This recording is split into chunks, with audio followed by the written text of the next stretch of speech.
बोलिए श्री सतगुरुदेव भगवान की जय। सच्चे दरबार की जय। आशु पिता भगवान की जय।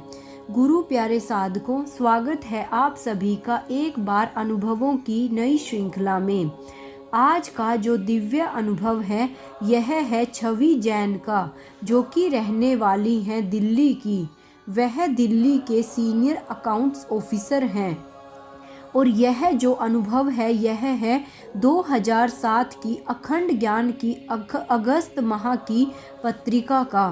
तो चलिए शुरू करते हैं छवि जैन जी का दिव्य अनुभव। इस अनुभव के अंदर छवि जैन जी बताती हैं कि शादी के कुछ ही साल बाद ही मेरे पति की मृत्यु हो गई। अब मुझे ही अपने इकलौते बेटे अक्षित को माँ और पिता दोनों का प्यार देना था, पर मेरे लिए यह दोनों भूमिकाएं निभाना बहुत कठिन हो रहा था। कई बार तो उसकी छोटी सी गलती पर भी मैं बहुत गुस्सा हो जाती और कई बार बड़ी बड़ी गलतियों को भी अनदेखा कर देती थी। इस वजह से अक्षित और मेरे बीच एक दूरी पैदा हो रही थी। ऐसे में गुरु महाराज जी ने हम पर कृपा की। उन्होंने अक्षित को पग पग पर सहलाया, उसे पिता का प्यार व मार्गदर्शन दिया। आज कुछ ऐसी ही घटनाओं को आप सबके साथ शेयर जरूर करना चाहूँगी। तो चलिए सुनते हैं कि किस तरह गुरु महाराज जी ने छवि जैन जी के जीवन में दिव्य अनुभवों को करवाया और उसके माध्यम से हमारे जीवन पर, हमारे मस्तिष्क पर उनकी क्या छाप रहती है। अब हम आगे श्रवण करते हैं। वह बताते हैं कि उनकी इन्हीं गर्मियों की बात है। अक्षित रोज आइसक्रीम खाने की जिद करने लगा। मैंने उसे समझाया कि देखो, मैं तुम्हें रोज आइसक्रीम नहीं खिलाऊंगी। आइसक्रीम में बहुत कैलोरीज होती हैं, इससे तुम्हारा वजन बढ़ जाएगा और भी बहुत से नुकसान हो जाएंगे। पर अक्षित मानने को तैयार ही नहीं हो रहा था। अपने कमरे में जाकर रोने लगा। तब मैंने कहा कि अच्छा, तुम गुरु महाराज जी से पूछ लो, यदि वे हाँ कर देते हैं तो मैं तुम्हें रोज आइसक्रीम खिला दूंगी।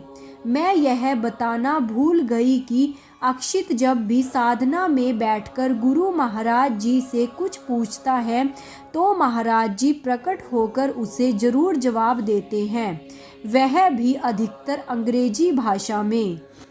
आज भी वह साधना में बैठ गया और गुरु महाराज जी के सामने अपनी बात रखी। गुरु महाराज जी प्रकट हुए और कहा, अक्षित, you can have 30 ice creams in this summer session. कि अक्षित, तुम इन गर्मियों के मौसम में 30 आइसक्रीम ही खा सकते हो। यह सुन वह तुरंत साधना से उठा और दौड़ता हुआ मेरे पास आया। मम्मी, मैं अब रोज आइसक्रीम खाऊंगा, महाराज जी ने हाँ कर दी है। फिर अक्षित ने मुझे महाराज जी के द्वारा बोली गई पंक्ति बताई। अब हंसने की बारी मेरी थी। मैंने कहा, अक्षित, तुम समझे नहीं। महाराज जी ने कहा है कि 30 आइसक्रीम इस पूरे मौसम में खानी है। अब गर्मी का मौसम करीब 5 महीने का है, यानी कि 6 आइसक्रीम 1 महीने में। और इसका मतलब हुआ कि 1 या 1 से ज़्यादा 2 आइसक्रीम 1 सप्ताह में। यह सुनकर अक्षित के मोटे मोटे गाल एकदम पिचक गए। बेचारा यही कह पाया, ओहो महाराज जी, आप भी साथ ही हैं मम्मी के।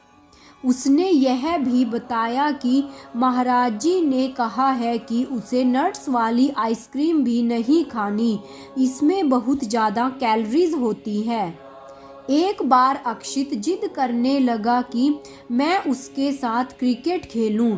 मैं 1-2 दिन कॉलोनी के ग्राउंड में जाकर खेली भी, पर फिर समय और हेल्थ ने मेरा साथ नहीं दिया, इसलिए मैंने उसे मना कर दिया और कहा, अक्षित प्लीज़ तुम अपने फ्रेंड्स के साथ खेलो।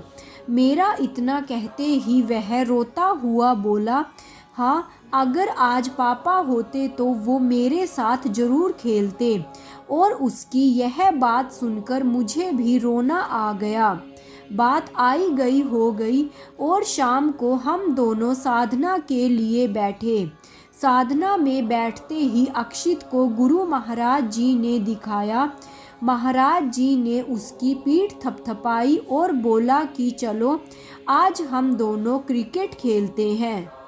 पहले तुम बैटिंग करना और मैं बॉलिंग, फिर बैटिंग मैं करूँगा और तुम बॉलिंग। इसके बाद गुरु महाराज जी अक्षित के साथ काफ़ी देर तक क्रिकेट खेले। जब वह साधना से उठा तो वह बहुत ज़्यादा खुश था और 30 अप्रैल अक्षित का जन्मदिन था। 2 दिन पहले उसने मेरे पास आकर कहा, मम्मी आप मेरे बर्थडे पर हर बार की तरह इस बार भी एक पार्टी दोगे ना? मैंने अपने दोस्तों को इनवाइट कर लूँ क्या? मैंने उसको समझाते हुए कहा कि देखो बेटा, पहले हमें ज्ञान नहीं मिला था, हमारे पास गुरु महाराज जी का सानिध्य नहीं था, इसलिए हमें पार्टीज वगैरह में समय और पैसा बर्बाद करते थे। पर हम अब ऐसा नहीं करेंगे और उस दिन हम दोनों भवन जाएंगे, खूब ध्यान साधना करेंगे। जो पैसे पार्टी में खर्च होते थे उन्हें गुरु दरबार में दान करेंगे। अक्षित 2 मिनट के लिए तो चुप रहा, फिर खुशी खुशी बोला, हाँ मम्मा, मैं अपने दोस्तों से कह दूंगा कि इस बार मैं अपना बर्थडे तुम्हारे साथ नहीं, अपने महाराज जी के साथ बिताऊंगा। मुझे अक्षित की इस सोच पर बहुत गर्व महसूस हुआ। फिर मैं अपने काम में व्यस्त हो गई, पर शायद अक्षित के इस बात को स्वीकार करना इतना सहज नहीं था और 2 दिन लगातार उसके मन में हलचल होती रही। यदि पार्टी होती तो कितना मज़ा आता। मैं केक काटता, सब मुझे बर्थडे विश करते, गिफ्ट देते, पर उसने मुझसे ऐसा कुछ नहीं कहा। यदि कहा होता तो शायद मैं उसका दिल रखने के लिए पार्टी भी दे देती।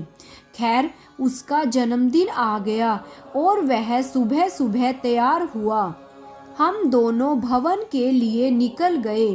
वहां पहुंचकर महाराज जी के स्वरूप के आगे प्रणाम किया, फिर साधना में बैठ गए। साधना में बैठने के कुछ मिनटों बाद ही अक्षित को अनुभव होना शुरू हो गया। गुरु प्यारे साधकों, मैं आज इस अनुभव को यही समाप्त करती हूँ, क्योंकि यह अनुभव थोड़ा लंबा है, इसलिए हम इसके बचे हुए पार्ट को कल श्रवण करेंगे। तो जुड़े रहिए मेरे चैनल DJJS परिवार के साथ।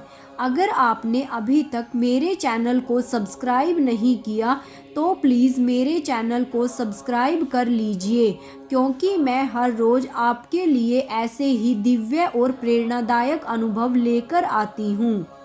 और अगर आपने इस अनुभव को लास्ट तक श्रवण किया है तो प्लीज़ कमेंट बॉक्स में ओम श्री आशुतोषाय नमः लिखना मत भूलिएगा। जय महाराज जी की, जय श्री राम। ओम श्री आशुतोषाय नमः।